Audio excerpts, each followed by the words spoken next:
Dewey. That's dirty. Yeah, I occasionally think of having an animal mascot, and for that reason decide I can't do it. But um, anyway, Kitty, thank you guys very much for putting together this call and for being here, Jocelyn. I really enjoyed your new book.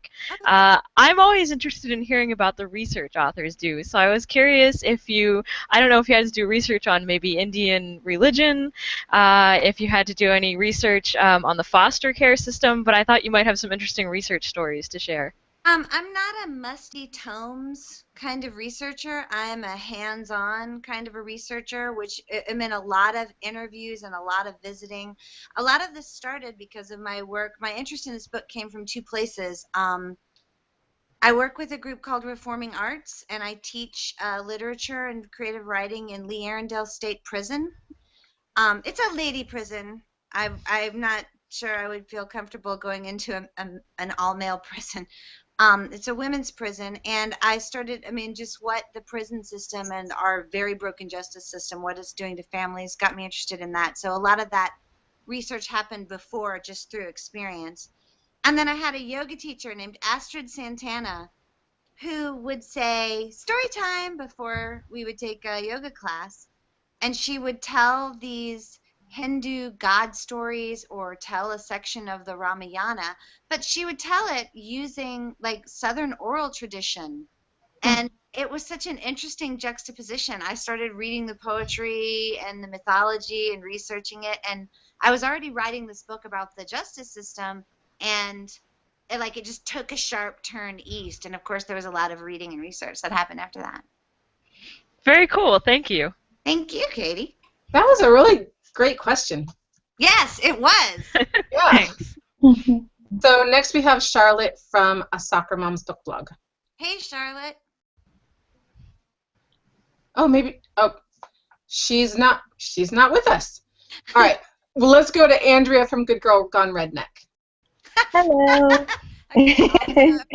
Hi. Thank you so much for this opportunity. I'm so excited. I'm so excited to meet you. I was curious. First of all, I loved the book. It was I was so excited to kind of dive right into it, and just the feel from all of it was amazing. I was wondering that if you were trying to introduce someone to your work, which of your books might you choose? I know it probably sounds like I'm asking you to choose between like your favorite child or your favorite pet or something, but like which of your books would you say might reflect you in the best way for yourself? That's an interesting question. I never like to do that because I mean, I know it's weird, but people who've read multiples of my books, almost always the first book of mine you read is going to end up being their favorite book if they like my stuff and it's their kind of thing.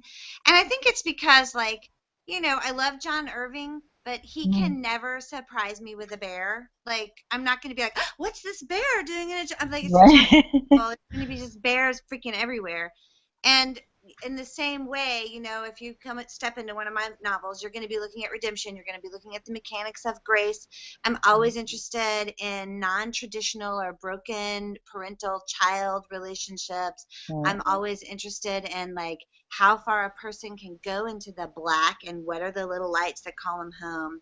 So considering that thematically, my interests have developed but stayed within a thing, I would say look at the books and see what plot appeals to you and then just pick. Right now, I'm super in love with The Opposite of Everyone because it's so fresh. And, I don't really think of my books as my children because you don't sell your children like in an ideal. I've heard a variety of things on that terminology. I was trying to figure out something in the right way, but I've heard people say it and I've heard people say no. So I like to think of my books as my boyfriends. And the book I'm writing is my current boyfriend, and I love my current boyfriend, and we're so together, and we just want to be alone. And then the books I finished are my exes, but we just kind of outgrew each other, and we're still really friendly. And I want my ex to go on to have great relationships with readers and the New York Times list and whatever, just good things for my ex. But it's much easier to let them go that way if you think of it relationally. Okay, that like makes sense. serial monogamist with books. That is cool, though. I like it. Thank you. Good question. Mm-hmm. All right. Next is Kristen from Bookin' Around. Hey, Kristen. Hello. So, Hey, I know. yes, you do. We met at SIBA Yeah, and at the nice. WNBA thing last year, I think. Well, hey again. Hey again. So I was curious. I loved the book too, just like everybody else, because how could you not? And you have such different characters. I mean, each of them is so incredibly different from each other. Is there one that you're more fond of than the others in this book? Like, do you like Paula better or Yes. Birdwine, or who's your secret favorite? I love Paula an ungodly amount. Paula's the first character I've ever wanted to. That's not true. There's characters I've carried from book to book because I was interested in them. But Paula, I mean, she's just so unlikely. She's just so horrible. She's just vicious and tough and mean. And if she wasn't so, like, she's so fighty and aggressive that you would almost hate her, except when she's being fighty and aggressive, she almost always seems to be on the side of the underdog. Mm-hmm. Like, she has a really, like, a very soft spot for the helpless, and she hates injustice, and she's really ethical. And I'm not fighty. I'm super passive aggressive. I'm Southern. I can barely ask for coffee, you know, like. Oh, I'm failing. I sure wish I had some coffee. Like, why am I like that? Just ask for some coffee.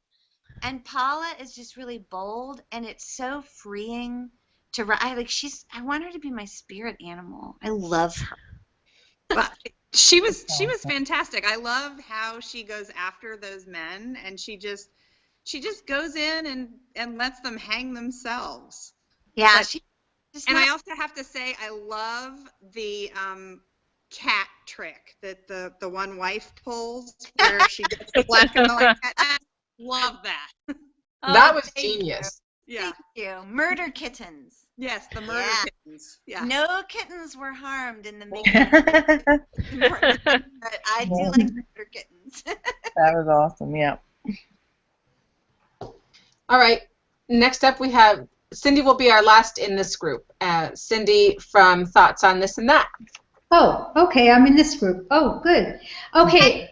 Hi, Joshilyn. How are you? I'm super great. How are you?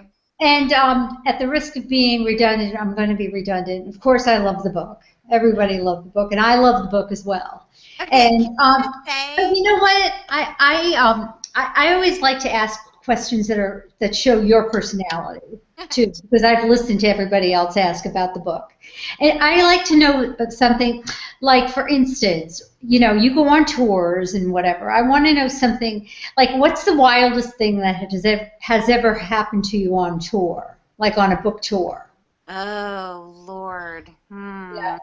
It's a little bit Las Vegas-y. Like, sometimes the things that happen on book tour are supposed to stay on book tour. Okay, first of all, I just want to say thank you for your kind words about the book. And, like, to say to a novelist, I enjoyed your novel, or it spoke to me in some way, like, that's like, wow, those pants are very slimming on you. Like, no one ever gets tired of hearing that. So, thank you. The second thing is, gosh, a tour story. Oh, Lord. Wow, that's one I would have to really kind of think about what names I would need to change. Well, what city? For instance, like, you probably go to some cities, or, well, maybe you go to, do you repeat cities, or which city do you like the most? Or when I go far afield, like, I love it when I get sent to Seattle or Portland or Los Angeles or someplace that is completely outside my experience. Or I'll tell you, here's my favorite tour story. Got it. There's a novelist called Frank Turner Holland that I absolutely love, but he is the devil. And in one of my earlier novels, there was a small fundamentalist Christian group who took exception to some of the things I did. Oh, so, I love them. Have you ever been a Jesus truck? You know, I've met them, yes. like a Jesus truck with, you know, it says you're going to hell on it. And so Frank came to one of my early events at a library, and he noticed there just happened to be a Jesus truck outside the library. And he's so terrible. He went and he got the librarians. He's like, listen, I don't want to alarm you, but I've got to tell you, there's a giant protest group here that's going to be throwing stuff when Joshilyn Jackson comes. Like, he just stirred them all up into a frenzy. And when I got there, like, they were trying to protect me that this was going on, but I mean, they were just, everybody was so freakishly weird through the whole event, all the librarians and the host. And then when it was over, they're like, oh, we thought there were going to be protesters, and at least the truck is gone. And I was like, oh my God, Frank Turner Holland was here, because it's the kind of thing he does. Amen. That's it could have been bad. Could have been bad. Thank you for sharing that story. All right, before I let this group go, I have a few questions that have been submitted by people that couldn't come for technical reasons, and I'll ask one now in this group. This is from Lori from She Treads Softly. She said, congratulations on the release of The Opposite of Everyone. As a longtime fan, it's always thrilling to know you have a new book out. And she said, it's been a while, but I laughed so hard I almost had an unfortunate accident when you told the story about the woman I'll refer to as the Kale Lady. Ever since then, I've been burning to ask you these questions. Will the Kale Lady incident ever appear in a book or a variation of the encounter? And do you ever conceive characters based on random real-life incidences like the Kale Lady? One, maybe. I stew pot stuff for a long time, and a lot of things come back. And two, absolutely. Like, just the observations of people are so freaking weird.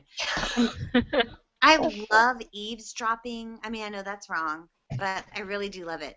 And I love just going someplace and people watching. I think that's what I like best about travel and touring, is the opportunity to sit someplace and watch people outside of my, you know, my usual areas. So yeah, and a lot of times, you know, the genesis, I'll see something like that or something like that will happen, and it will cause a bunch of thoughts, and when it eventually ends up in a book, maybe nobody but me will even know where it came from, but it definitely comes from those little moments where you're paying attention to how odd the human animal is. So, who's the Kale Lady? Because she did not exist. Oh, it's a long story. All right, one day we'll all have to hear. All right, so I'm going to go ahead and invite the next group of people. So this group will be. Thank you so much. Thank Trish, you. thank you for the chance, and Joshua, thank you so much. Thank you very much.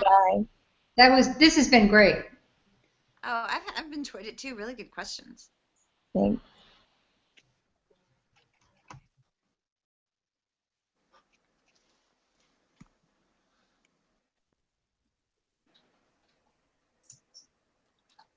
Hi. Hi. It's just us now. Okay. I'm not talking to you, Andy. My husband is like, oh, is it really just us like now? And I'm like, no. I meant you.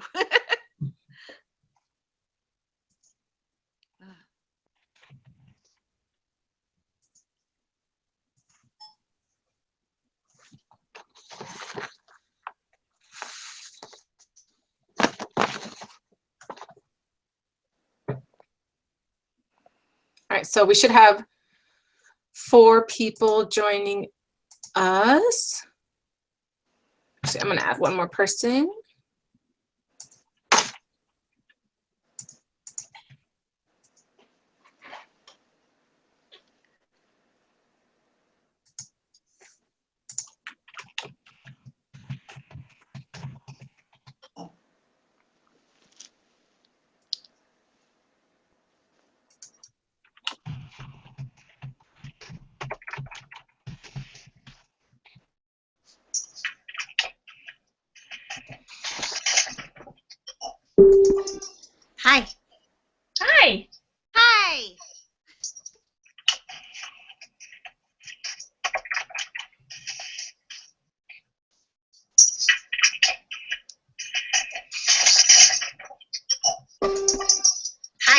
so Star Trek to me. Crazy, right?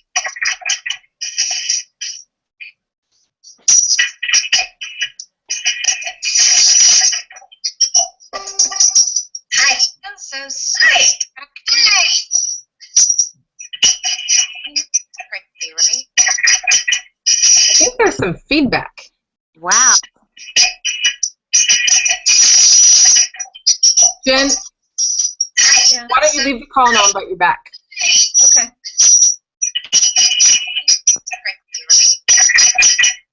think there's some feedback. Wow.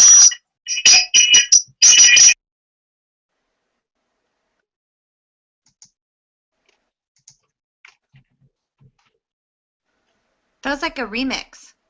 That was weird. That was super weird.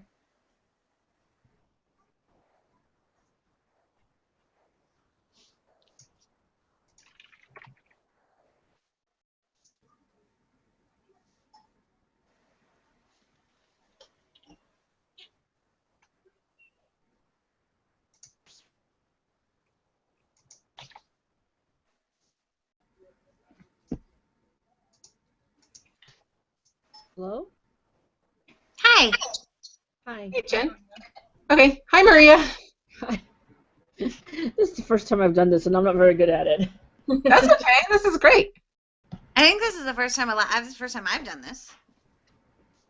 Yeah, I'm glad I practiced with Trish yesterday. Yeah, I practiced with Trish this morning. It just seemed really, I don't know. This seems so Star Trek to me. Yeah. Computer, call Trish. Yeah. All right. So we have 3 more people, and I think that this will be the last group. So our next question will be from Jen, from Jen's Book Thoughts. Hi, Jen. Hi. Well, I am a newbie. I am first time that I've read a book that you've written, and I loved it. Oh, yay. I'm Wonderful. I devoured it, and I loved your characters. You've talked about Paula, and I read some other interviews where you've talked about her, but I'm really fascinated with Candace, and I would love to know how she evolved for you, because she's very different from Paula. She has survival techniques, but they're almost like the opposite of what Paula uses to get by in the children's services and in the foster system. Oh, yeah. Candace is a creature that I understand. There are people, they used to think it was fight or flight. Now they think it's fight, flight, freeze. And I think Candace is a freezer, and I'm probably a freezer. I wish I was a fighter, but I'm just like, deer in the headlight. And I understand Candace very well. I had a very different life from Candace, but I see how you end up going down that path. She's one of my favorite characters in the book. I think I'm not done writing about Candace. I'll say that. There's a little seed planted in the book that probably nobody but me noticed when Paula describes the stuff that she has in her childhood treasure box. Do you remember that? Mm-hmm. And she has that little piece of mane from Hervé's horses. Do you remember that? Mm-hmm. Tiny ribbon. Later on in Candace's, and she says when she's looking through the box that probably disintegrated. Later on when she's describing one of Candace's art pieces, that piece of hair and that ribbon are part of the collage. I don't think Candace is done with Paula. I think Paula would love to be done with Candace. Candace is done with Paula. I'll probably write about her again. She is a fascinating, broken, interesting object.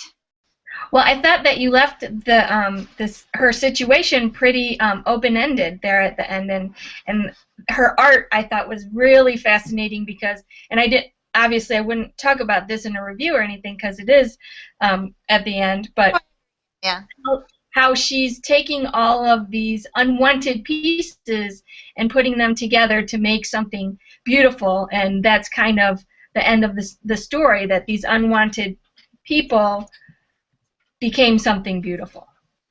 And a little disturbing. Something Yes, that too. and disturbing. Whew. Yeah, she's a mess. Well, thank you for noticing her. I think it's really easy to hate Candace if you're not really reading very closely, and I appreciate the deep read. She is. I think there's a lot there that's very interesting and beautiful in a way. Well, I think that you handled the whole foster element very fascinating because there's just so much background that creates these children and makes them what they are, and it's hard to read the book and not just really love each one of them, even though they do terrible things. They just need to be loved, and you see that come out through each of them.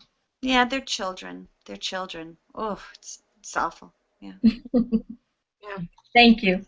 Thank you, Jen. Well, we'll go to Crystal next, but before we do that, I'll ask another question from somebody who had technical difficulties. I worked with her almost an hour last night. We just couldn't get it to work. But it's Margot from Joyfully Retired. She said, I'd love to know why Ms. Jackson decided to make the story, or Tales We Tell, the center of the story.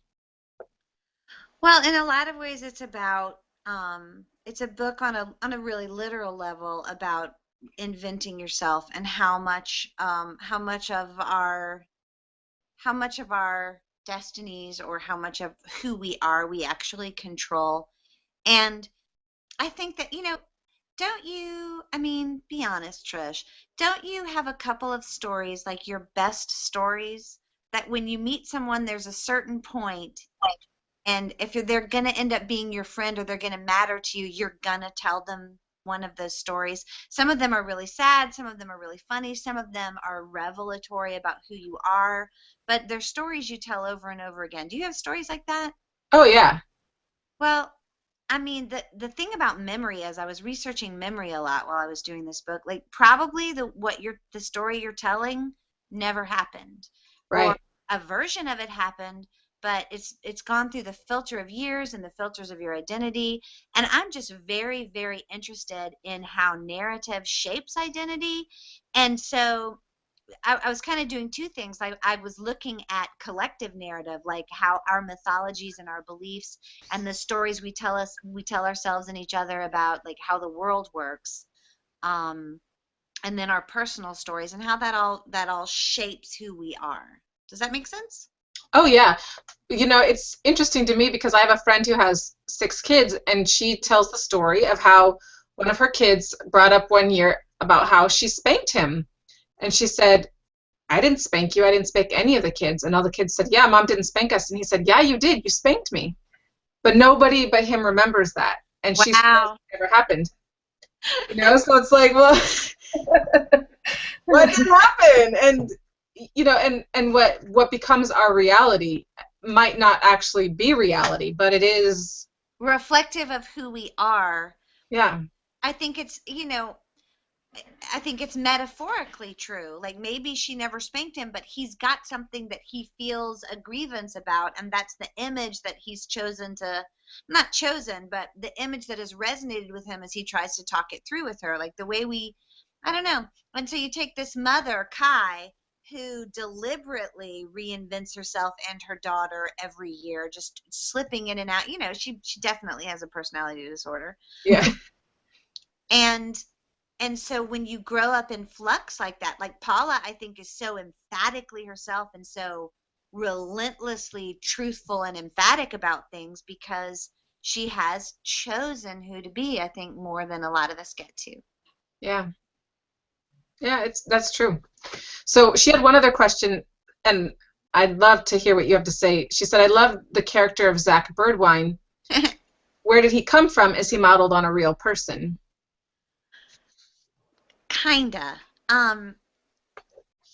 If you've read a lot of my books, this is going to sound crazy pants to you. But the way I write a lot of my male characters, especially the ones I genuinely love and are very dear to me, is I take a piece of my husband, almost like a cutting off a plant, and then I grow a whole nother plant around it. So Zach Birdwine pieces. I took a little piece of my husband, and I grew a person around him. Like I tried to imagine my husband if his life had been different and his choices had been different. And I mean, that's been true for a lot of my male characters. It's been me exploring different aspects of the same man, the man I like the very best.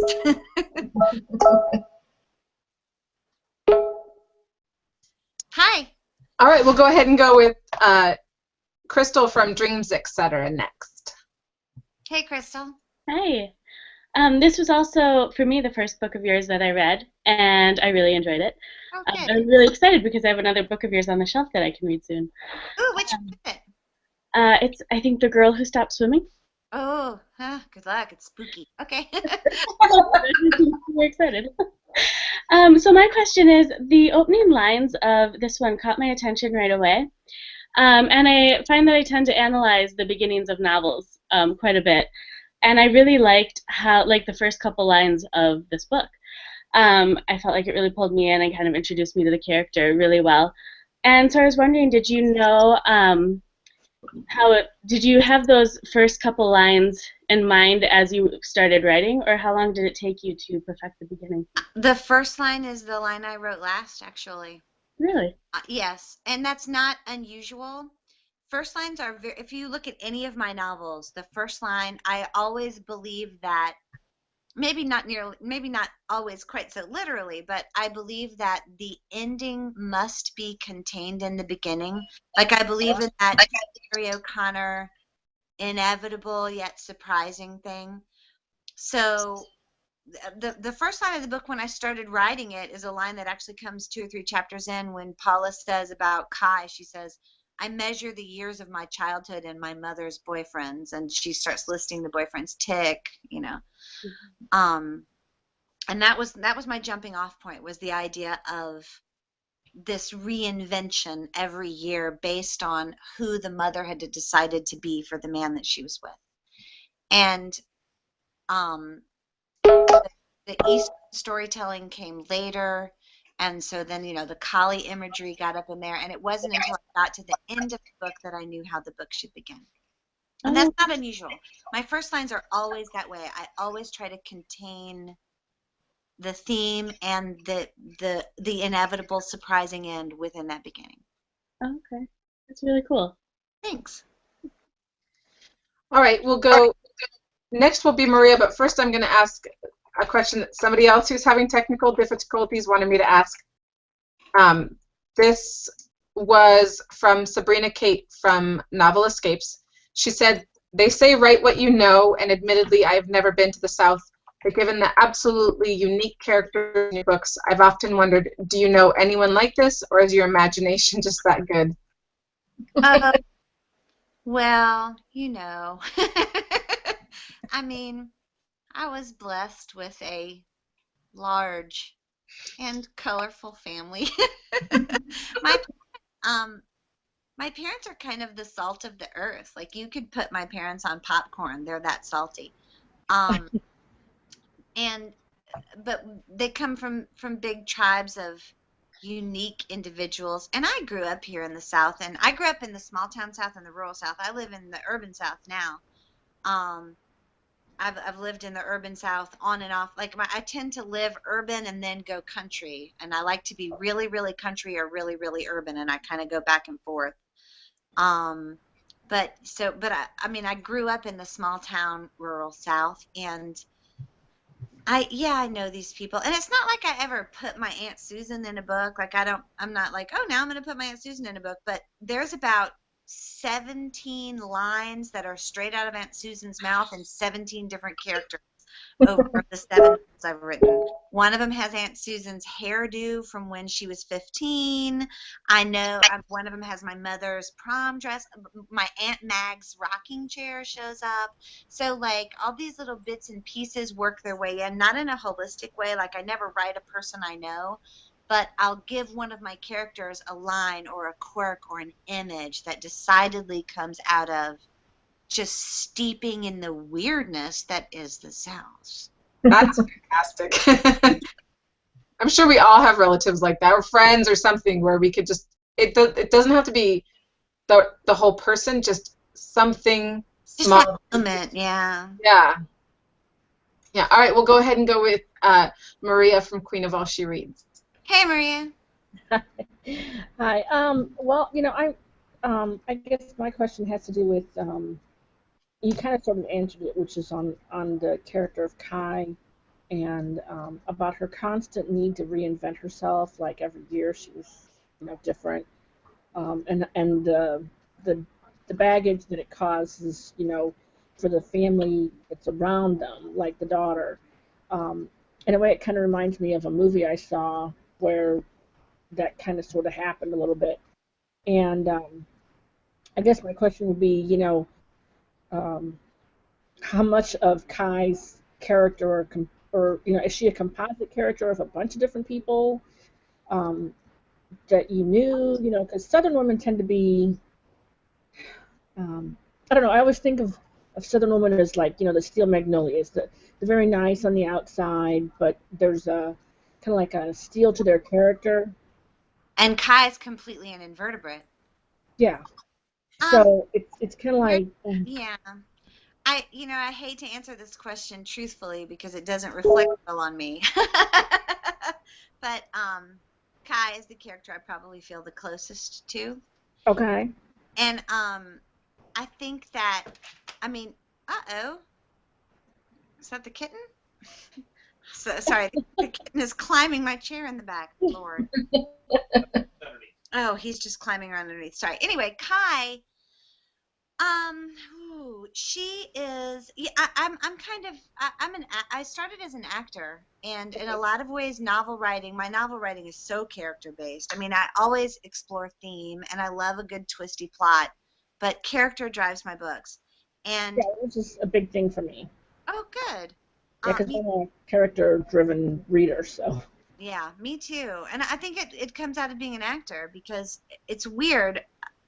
It heats up the same place in my brain, acting, the character creation as an actor and character creation as a novelist. I feel it in the same, like in the back, like it's down in the occipital lobe. I can feel it happening.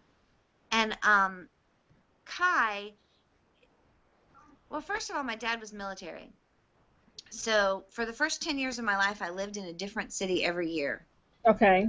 And I would, to a certain extent, whenever we moved, I would see it as an opportunity for reinvention, and I would try on different versions of myself for a different audience with the understanding that it was temporary. Like in a year, we'd be going somewhere else. And I remember when my dad retired from the military and we went to, I spent the rest of I spent my whole adolescence in one place in the panhandle of Florida, a place we call Lower Alabama.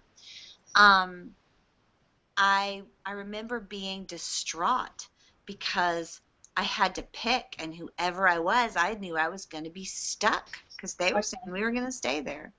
Yeah. So that's me. And then also, my first couple of runs at college, I was very interested in hearing the Indigo Girls and stuff like that. So I didn't really go to class so much. So I failed out rather spectacularly. And I kind of wandered around in this 90s faux hippie. Yeah, that was a good time to wander. Culture that existed. I mean, the people, the way Kai lives, I lived that way for a few years. Okay. And so all of those places and those boyfriends and those apartments and those smells and sounds from her life, that's my hidden place where I am in the book. Because I'm not Paula. Wish I was. Okay. Yeah. That's interesting. Okay. Well, before we go, I did want to ask you a question. I really love the themes in the book, probably because I'm not close to my mom, and so they really resonated with me. But now, whenever I read a book and think that the themes are very obvious, I start questioning myself because when I went to see a particular author, I was convinced, and I had read criticism of his book, and other critics or reviewers thought the same thing I did, was that his book was about marriage. And when I went to see him, he said, well, I was exploring how a man would deal with if his identity was wrapped up in his job and he lost his job. And I was like, that was not the book I read. So I'm always curious if authors are sometimes surprised by what readers take out of their book, and if somebody's ever said anything like, this is what your book meant to me, and not in a bad way, but like, oh, that's not, I'm glad, but that's not what I had intended to write. Well, it did surprise me with my first book, and to a lesser extent my second book, and because but by that point, I mean, this is 7 books in, and I know now that no one on this planet is going to read the book I wrote. Right. And that's good, actually. The book I wrote was a conversation I had with a story.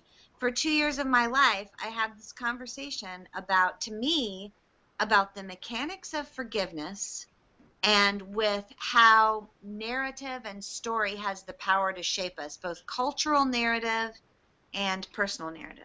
And that's the conversation I was having. But there's all this other stuff in there. And when the book is published, this really neat thing happens. And what happens is I have to shut up, and I don't get to have the conversation anymore. And all over the country, hundreds of thousands of conversations will happen between my book and a reader. And every one of those conversations will be absolutely as valid as the conversation I had with the book. And some of them will hate the book, and some of them will love the book, and some of them will be enraged by the book, and some of them will be validated and delighted by the book. And I won't have anything to do with it. It'll be, the book will bring half the conversation, and the reader will bring the other half, and I'll have absolutely no control over it. And the thing that used to be like the worst, like that loss of control, the first 2 books, the first book, you know, when that happened, it was so terrifying and horrifying. I think that's why so many people have trouble with the second book, and I think that's why so many people publish one book and then stop. Because you have to come to a point where you think it's kind of beautiful that your book, separate from you and completely outside of your influence, is having conversations with human beings. Yeah. Wow. Well, I have to say, and I'm sure that I can speak for everybody else, I've had a lot of moments of goosebumps while you were talking, just where what you say really resonates with me as a reader, and it's really wonderful to be able to talk with an author, and for you to be so forthcoming about so many things. We really appreciate it. You can thank my friend Red California Blend. I'm very shy, but I really, really appreciate you guys. You're reading the book and talking about the book with me, and you're interested. Thank you very much. I love this book. I'm really excited to see it find its readership and to see what they think, and I really appreciate you guys helping in that process. There's nothing that gets books into the hands of readers like word of mouth, so thank you. Yes, and just to reiterate, the book is The Opposite of Everyone, and it comes out in 1 week on February 16th. Yikes. All right. Thank you, everyone. All right, thank you. Thank you. Bye.